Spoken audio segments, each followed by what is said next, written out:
If you realized you were mindless, then that is a perfect moment of mindfulness.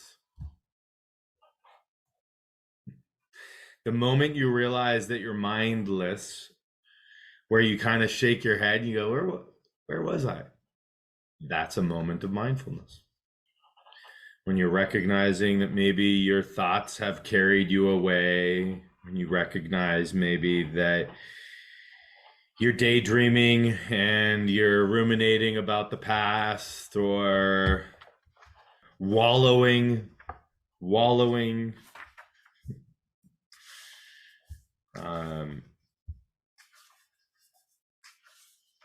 The perfect example of this is driving, because we've all had this experience. We've all had the mindless experience of driving where we're on the freeway and we are usually not fully aware that we are driving, and we kind of come out of this mindlessness and we go kind of shake our heads a little bit and go, whoa, where was I? And you almost kind of like say to yourself, like, wow, I'm really glad that I didn't get into an accident during that time. There was definitely a part of you that had that peripheral awareness on the road, but where was your attention? It was sort of like it was somewhere else, right? Where was the main part of your attention? Somewhere else. And maybe you've driven this road 100,000 times and you missed your exit, right? What in the world? Where was I? And you kind of ask you where. So that moment that you recognize of like, where was I? That's where you're coming back to the present moment with your attention. So that's what I call a perfect moment of mindfulness, because you actually realize the moment that you were mindless, or the moments that you were mindless. All right. Which are great moments, because when we're out of those moments, when we're out of mindfulness, we actually recognize that we were mindless, and that moment is mindfulness, right?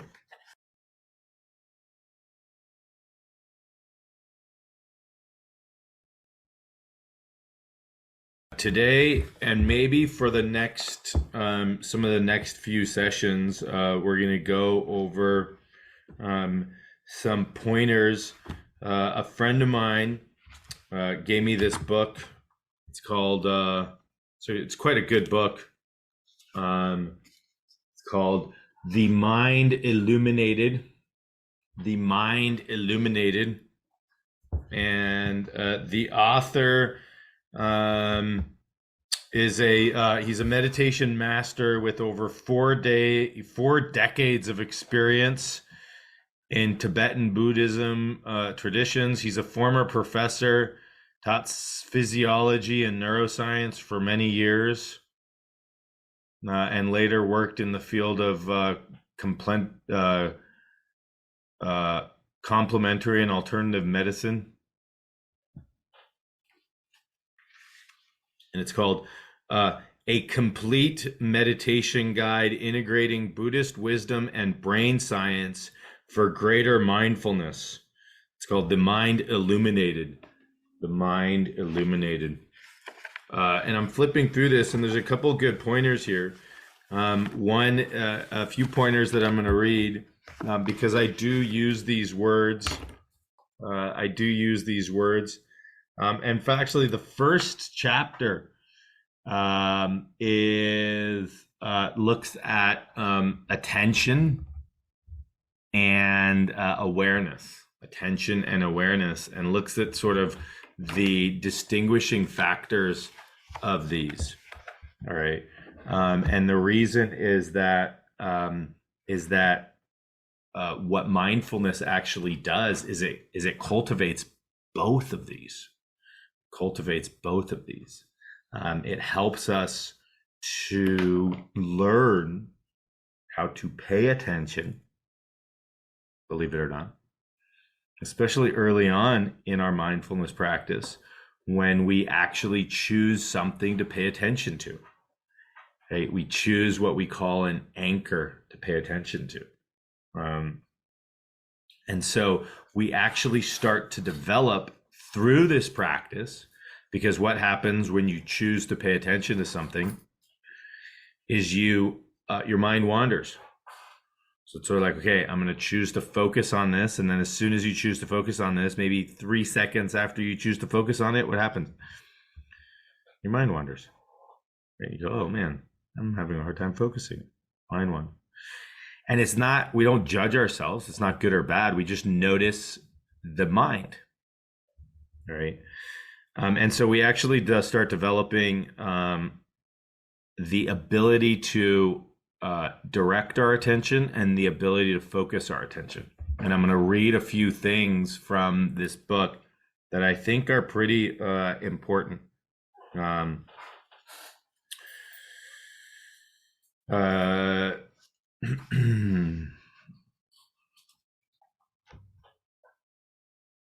So consciousness consists of whatever we're experiencing in the moment. It's a lot like vision. Just as the objects in our field of vision change from one moment to the next, objects in our field of conscious awareness, like sight, sound, smell, and other external phenomenon, including thoughts and emotion, also arise and pass away. Of course, this field isn't just limited to what we perceive with our outer senses. It also includes internal mental objects, which come in the form of thoughts, feelings, and memories. All right. So that's what we're experiencing in the moment, and we've used these terms before. The field of awareness, right? The field of awareness is sort of, in my opinion, and is taking that macro look at everything, not the micro, not the like I'm focusing in on this one point. It's the field of awareness is everything that is happening to us in this moment. Everything that we are perceiving, the entire field, right? And then in the field, for instance, you can pay attention to a thought in the field, but while you're paying attention to a thought in the field, there's also sensations that are occurring simultaneously, right? And so it's the entire sensory, emotional, cognitive process that's occurring in that moment. Conscious experience takes two different forms: attention and peripheral awareness. Whenever we focus our attention on something, it dominates our experience, right? We have that experience, right? We've used this, pay attention to this pen, and you can direct your attention to this pen. Pay attention to the walls of your room. Now pay attention to your feet. Right? Just by doing those three things, you were able to direct your attention to those things. And that took up, essentially, that's sort of like your magnifying glass, right? And you're going, okay, I'm paying attention to pen, then the walls of the room, and then my feet, right? At the same time, however, we can be more generally aware of things in the background, which includes sensations, emotions, and thoughts. So just sort of sit back and say, all right, I can pay attention to my feet. Now, right, pay attention to every sense that comes to you. Smell, taste, sight, hear, what you're listening to, your body position, proprioception.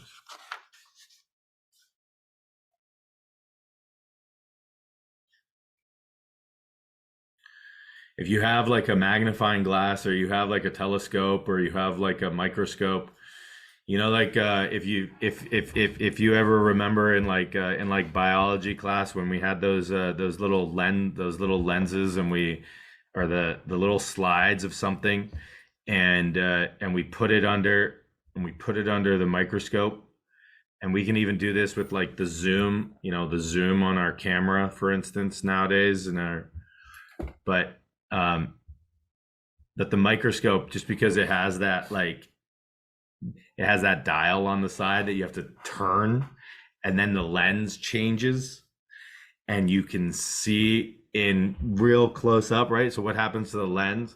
If you go real close up, the lens goes to that point, and then if you come back, you see the whole field. It's like you can see the entire, let's say you put a spider under the microscope or something like that. If it's zoomed out, what do you see? You see the entire spider. If it's zoomed in, maybe you see a tiny portion of the leg, right? And so we have that ability of doing that. We have that ability of zooming in and zooming out, zooming in and zooming out, zooming in and zooming out. Right? And I think that's really interesting. It's important to realize attention and peripheral awareness are two different ways of knowing the world. Each has its virtues as well as just shortcomings. Attention helps to single out some small part of the content of the field of awareness from the rest in order to analyze and interpret it. On the other hand, peripheral awareness is more holistic, open, and inclusive, and provides the overall context of conscious experience. So for instance, let's say you're having a cup of tea with a friend, right? And you're in a room, and you're actually choosing what to pay attention to. And let's say you're just sitting there and your friend is talking, and all of a sudden your attention goes more to awareness. And what happens? Well, you start paying attention. You pay attention to your friend talking, but you also take everything else in. How the tea is tasting, who else is in the room, what other sounds are coming from the room, how comfortable or not comfortable the chair that you're sitting in. And you kind of get a gestalt sort of experience from that, right? And then you pay attention, you can change that and pay attention directly to the words that your friend is speaking. Try this today if you go and meet somebody, or if you're having, even if you're having lunch after this, for instance. Pay attention to just the flavor, the taste of the food, and then take your attention and expand it and pay attention to all your surroundings. What's the temperature of the air that you're in? How comfortable is the seat? What are your feet making contact with? And this is actually a really good practice. I highly recommend it, because this is just a practice of mindfulness, and it's a practice of attention and awareness. Attention, which is directed, focused, and awareness, which, as he says here, is more open, holistic, integrative.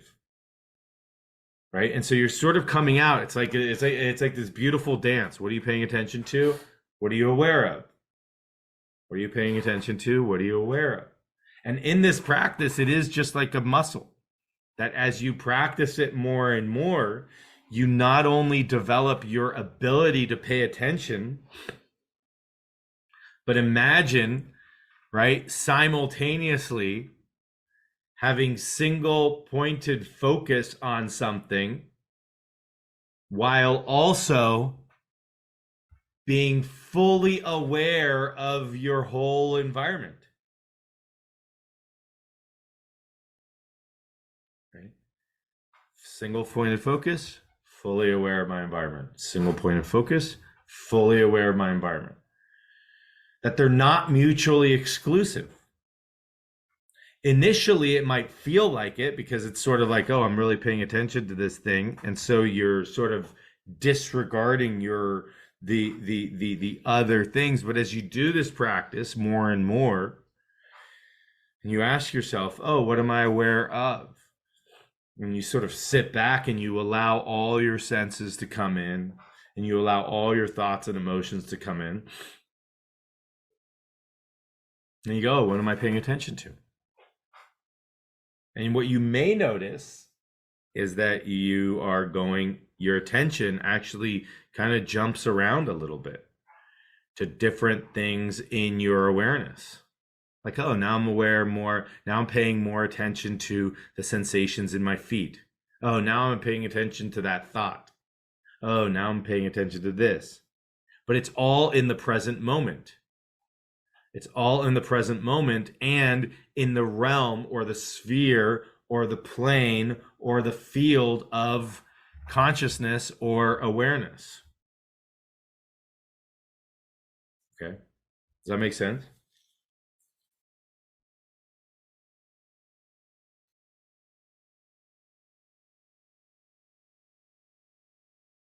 So awareness and attention, many people use it interchangeably, which it should not be done. That they're two very different things. So to me, it's sort of like the attention is what we are choosing to direct our attention on. It's more focused. Now, we can choose to, for instance, in the language that I use might be resting your attention. And that's more of sort of like you're taking the spotlight of your attention and maybe directing it backwards or self-reflecting or just resting it in a way so that it's not directed at something. And now, in essence, that would be paying attention to awareness. Does that make sense? So you're not really paying attention to anything except for you're paying attention to awareness itself. So it's sort of like, oh, I'm really kind of resting my attention, and in resting your attention, you're able to actually pay more attention to awareness itself as opposed to directing this focus beam of your attention to something. So some people use attention and awareness interchangeably. In my opinion, they should not be used interchangeably. That attention essentially rises from the field of awareness and directs itself onto an object that is in the field of awareness, like a thought, emotion, or sensation. But there's an actual focus on that object. Okay. As if, and then so let's say we're focusing on like this pen.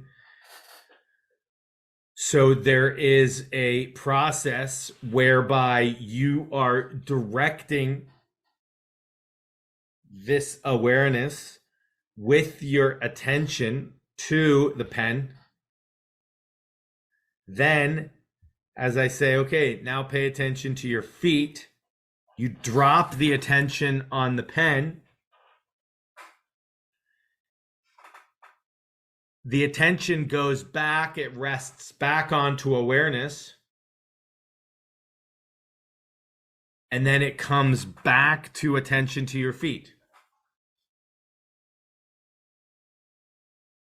Does that make sense?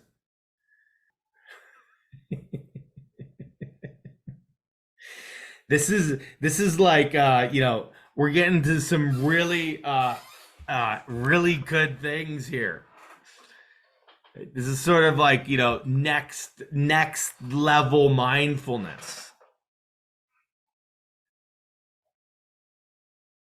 Okay.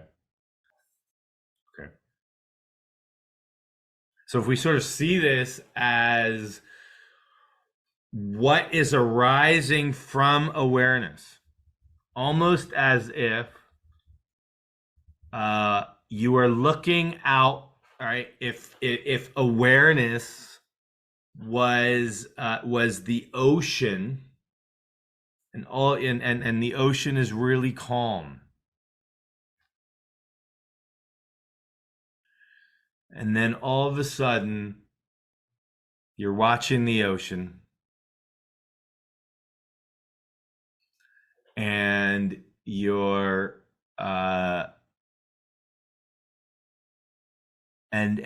and a wave appears from the ocean. It emerges from the ocean. Now it appears as if it's a single entity, right? If we're looking at it, we're like, oh, look at that wave. But what is the wave connected to? The wave is connected to the ocean.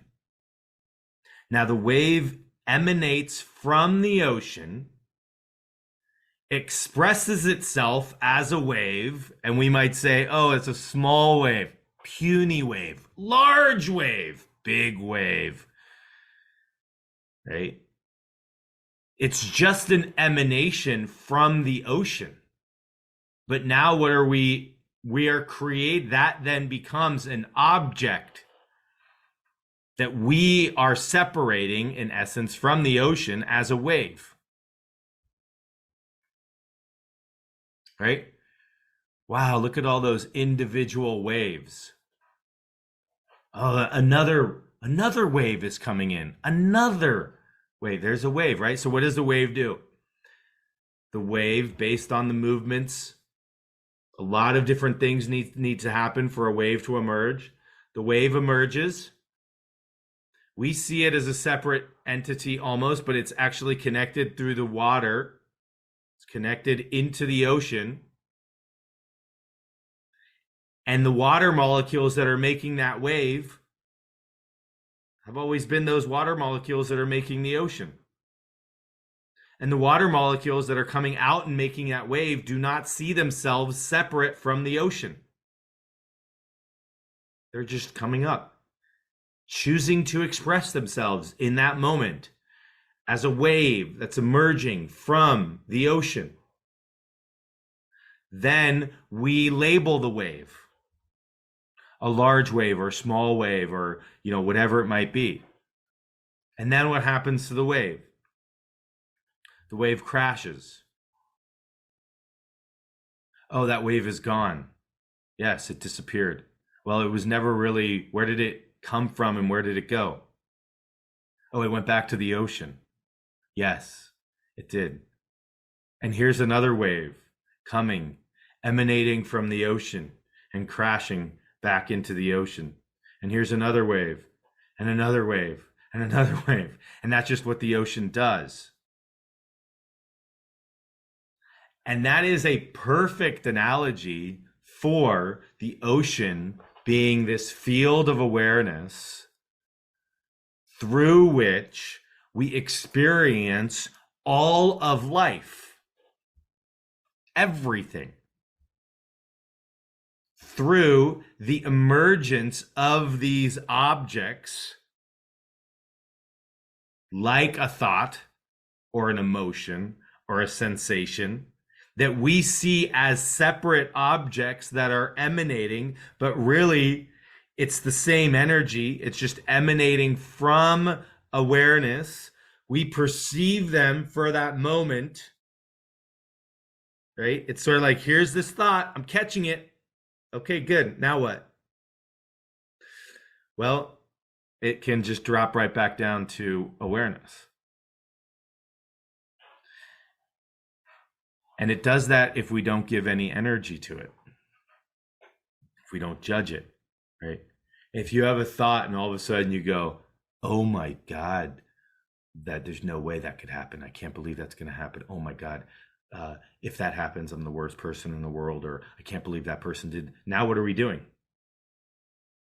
Now what we're doing is we're giving energy to this thought that has appeared, and we're holding this thought up in awareness. And it's perseverating. Why? Because we are actually choosing to pay attention to it and give it energy and allow it to stay there and create. And all it's doing is it's just emerging from awareness. If we don't give it any energy, just notice it. Oh, look at that thought. Just like that wave that's coming out. Yes, it is a large wave. huge. And it's just going to fall back down into the ocean.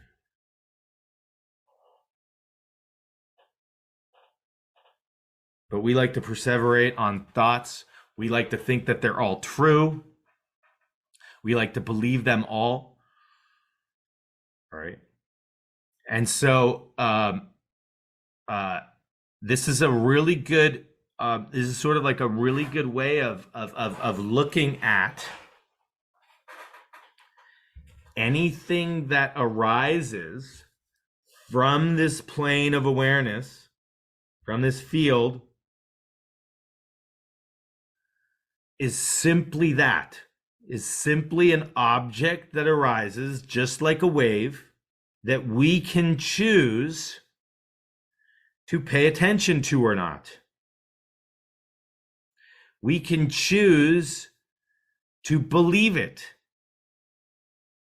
to think it's true, to ruminate, to wallow, whatever it might be. And as we do that, what do? It's sort of like we're holding on to that energy pattern. Hold it.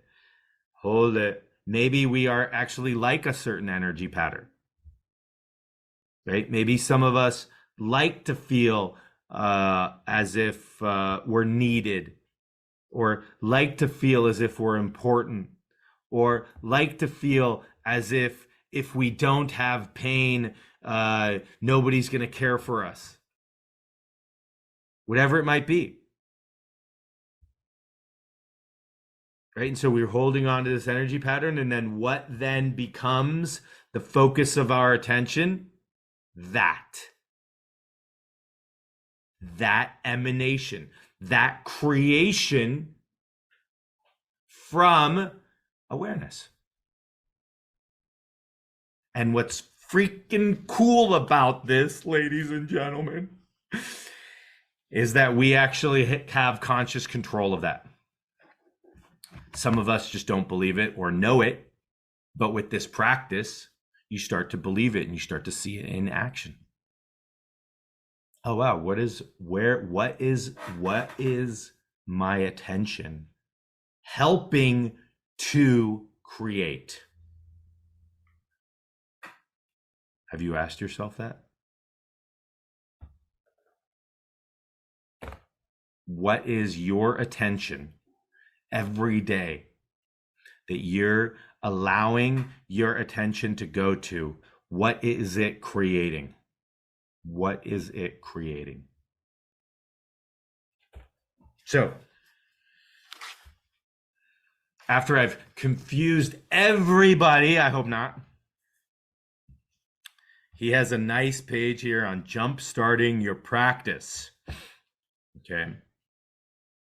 Jump starting your practice, that I think is actually pretty good.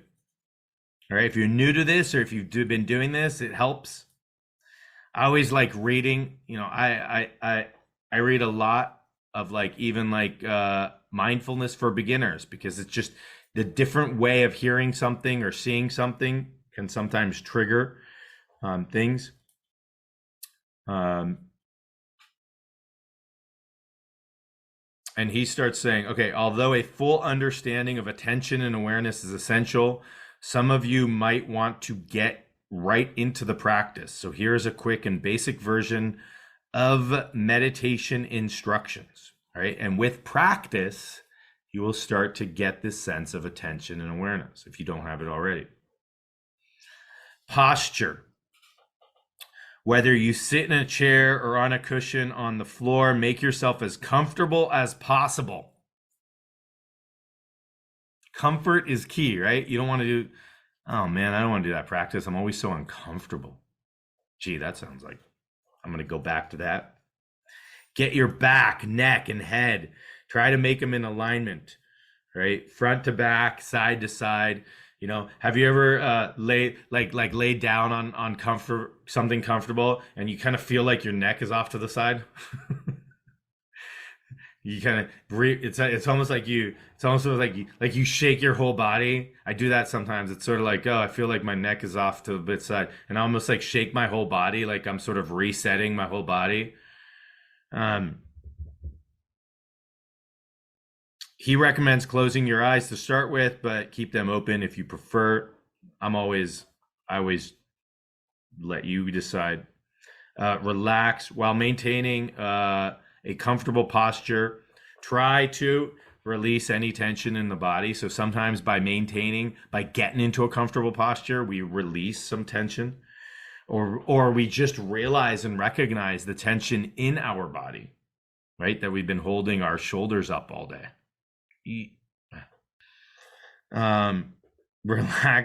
Relax your mind. Take some moments to appreciate the fact that you're gifting yourself with time away from all the usual tasks and worries of your life. So if you take the time, right? Like, just do it. Intention and breath. Intention. Resolve to practice diligently for the entire meditation session, no matter how it goes. Breathe through your nose as naturally as possible without trying to control your breath. Bring your attention to the sensations associated with the breath in and around your nostrils or upper lip. Another option is to center your attention on the sensations associated with breathing in the abdomen. See which of these is the easiest for you to focus on, and then stick with that one, at least for this meditation. This is your meditation object. So that's what we call the anchor, right? If the breath is comfortable for you to do that, do so. But your anchor can be anything you wish to pay attention to. I say pay attention to anything that makes you feel safer, right? Allow your attention to stay centered on your meditation object or anchor while your peripheral awareness remains relaxed and open to anything that arises. Right? So here we are, right? We're paying attention to something, and yet our awareness is open. Oh, sounds, smells, other sensations, thoughts. It's all going to rise. Right, so here's our focus, and here's the peripheral awareness, where it's sort of like it's like faint, right? They're faint because we're directing our attention, we're focusing. Sounds in the environment, physical sensations in the body, thoughts in the background. Try to keep your attention centered on the meditation object. Inevitably, right? So remember that word. Inevitably, your mind will get distracted and drift away. As soon as you recognize this has happened, take a moment to appreciate the fact that you have remembered your intention to meditate, and give your mind an imaginary pat on the back, right? This is the non-judgmental part of the mindfulness we've been teaching, right? Recognize your mind has wandered. Be kind to yourself. Come back. Give yourself a mental pat on the back. The tendency is to judge yourself and feel disappointed for having lost your focus, but doing so is counterproductive. Mind wandering is natural. So it's not important that you lost your focus. Remembering and returning your focus to the meditation object is what's important. Therefore, positively reinforce such behavior by doing your best to reward the mind for remembering. Okay? So that's the important part. That's the part I'm telling you about. If you're driving and all of a sudden you're mindless and you recognize you're mindless, hey, good job. You just recognized you were mindless. Give yourself a pat on the back. Right? And then reinforce when, God, I'm really sitting here and I'm really appreciating this cup of tea or this coffee. Or I'm really annoyed at Dr. Z for talking so loud. That's mindfulness. Now gently recenter your attention on the meditation object. Gently, kindly, lovingly, whatever adverb you want to add there. Okay? do so, because what are you doing? You're just speaking to yourself, right? So how do you want to speak to yourself? Why not do so kindly? Just try it. Now, this is my favorite part. Ready? Repeat step 3 until the meditation session is over. And remember, the only bad meditation session is the one you didn't do. Okay. All right. So remember that, right? We're gonna use that book a little bit to investigate some of these more complex and complicated topics, right? Gently come back and remember, the only meditation session that is bad is one that you did not do. So let's go into our practice.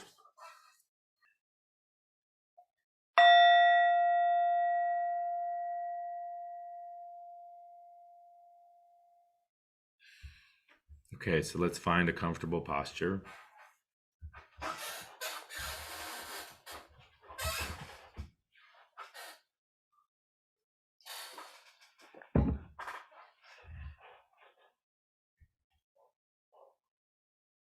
A posture you will feel relaxed yet alert.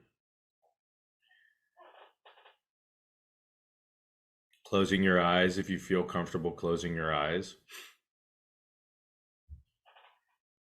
If not, having a soft downward gaze, as if you're looking off on the horizon.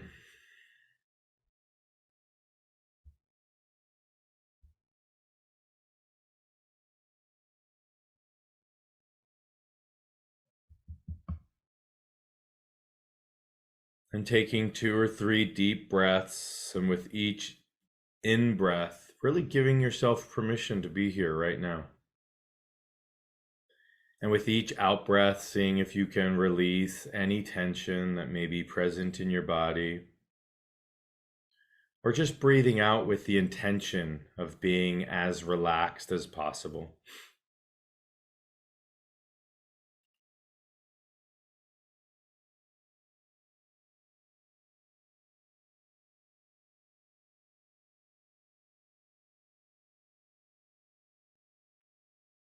And then breathing regularly for whatever works for you.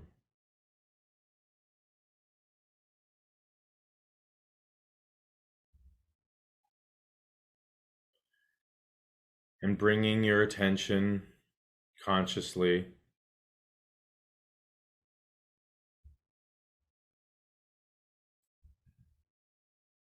directing your attention to something that makes you feel more safe, comfortable, whatever that might be. It can be your breath. It could be a thought, a mantra, a repetition of a prayer. It could be the sensation of your hands on your lap or your feet on the floor. It could be an image in your mind's eye of somebody you love, a spiritual figure, a place in nature.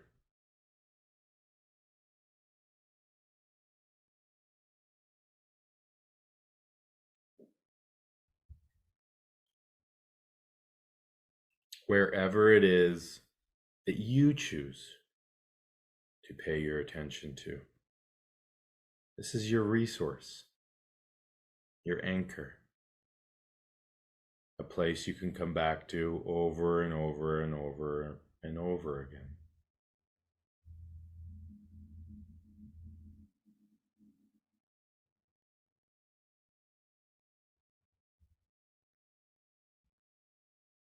And as we learned, as your mind wanders, which is inevitably what the mind does,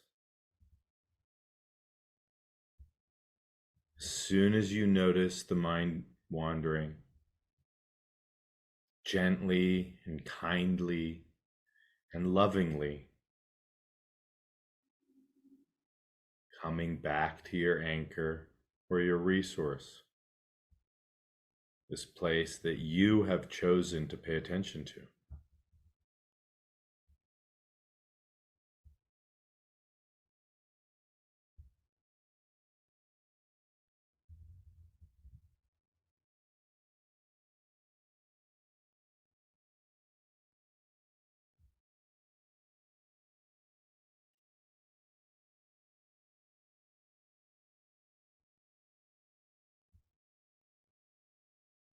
And you may notice you do this over and over again. Your mind will wander. You will notice your mind wandering. Sometimes it might be sooner than others.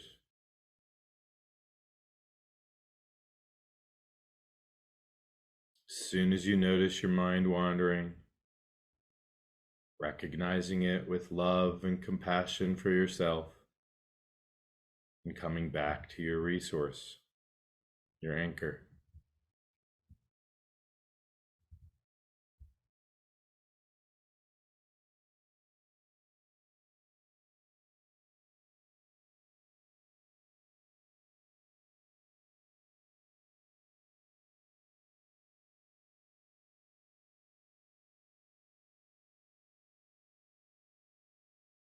And as you are paying attention to your anchor, as you are consciously paying attention to whatever makes you feel safer,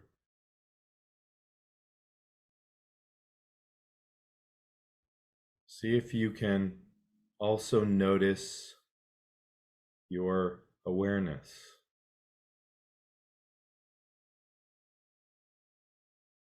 The other objects that are in your field of awareness, in the background, like the smell of your room, or the sounds you're hearing, or the sights you're seeing, even if your eyes are closed, the taste in your mouth, the thoughts and emotions that are arising each moment, the symphony of experience that is occurring right now.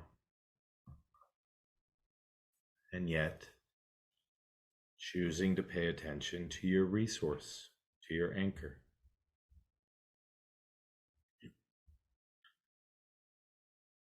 Can you hold them simultaneously?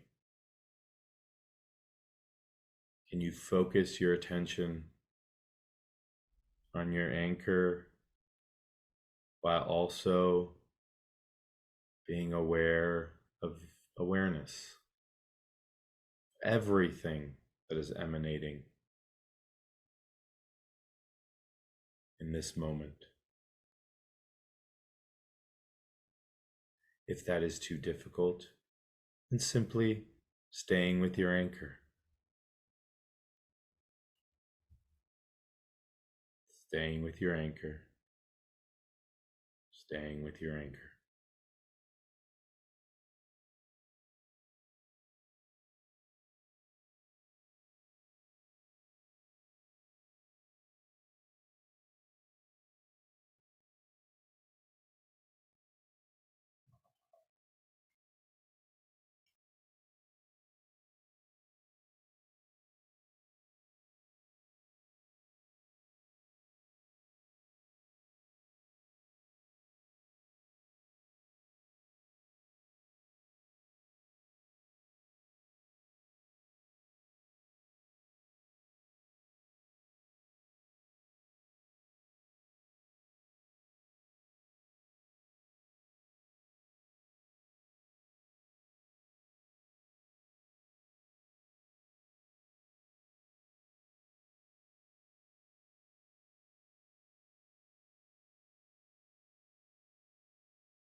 And notice where your mind is now, where your attention has gone.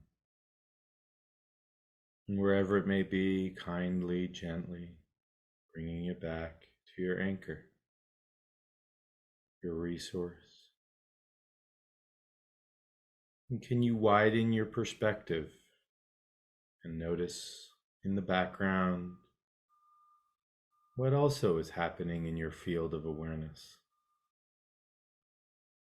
What sights, sounds, smells, taste, what thoughts, what emotions, what is constantly arising, is creating this symphony for you for experience, and yet choosing to direct your attention to your anchor in this moment, to your resource, the place that you feel safer,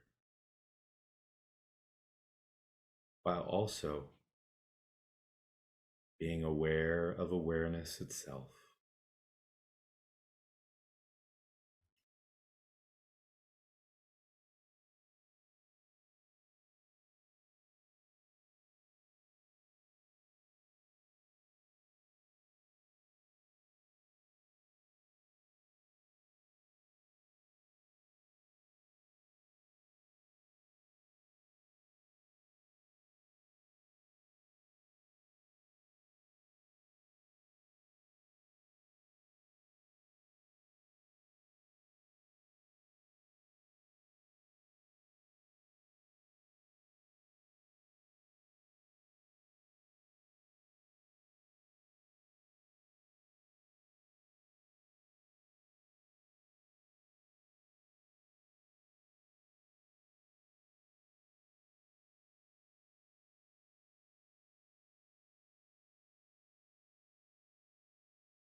And again, noticing where your mind is now, where your attention has gone.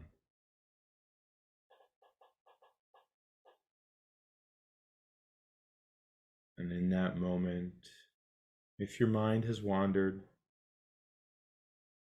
as soon as you recognize that moment is a beautiful moment of mindfulness.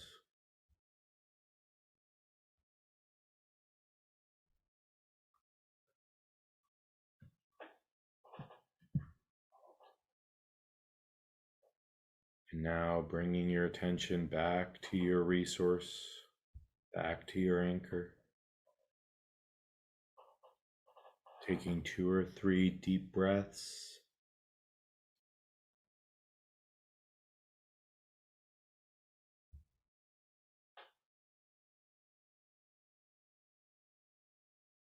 Opening your eyes if your eyes were closed. Stretching if you feel like you need to stretch. And just reflecting on this mindfulness practice today.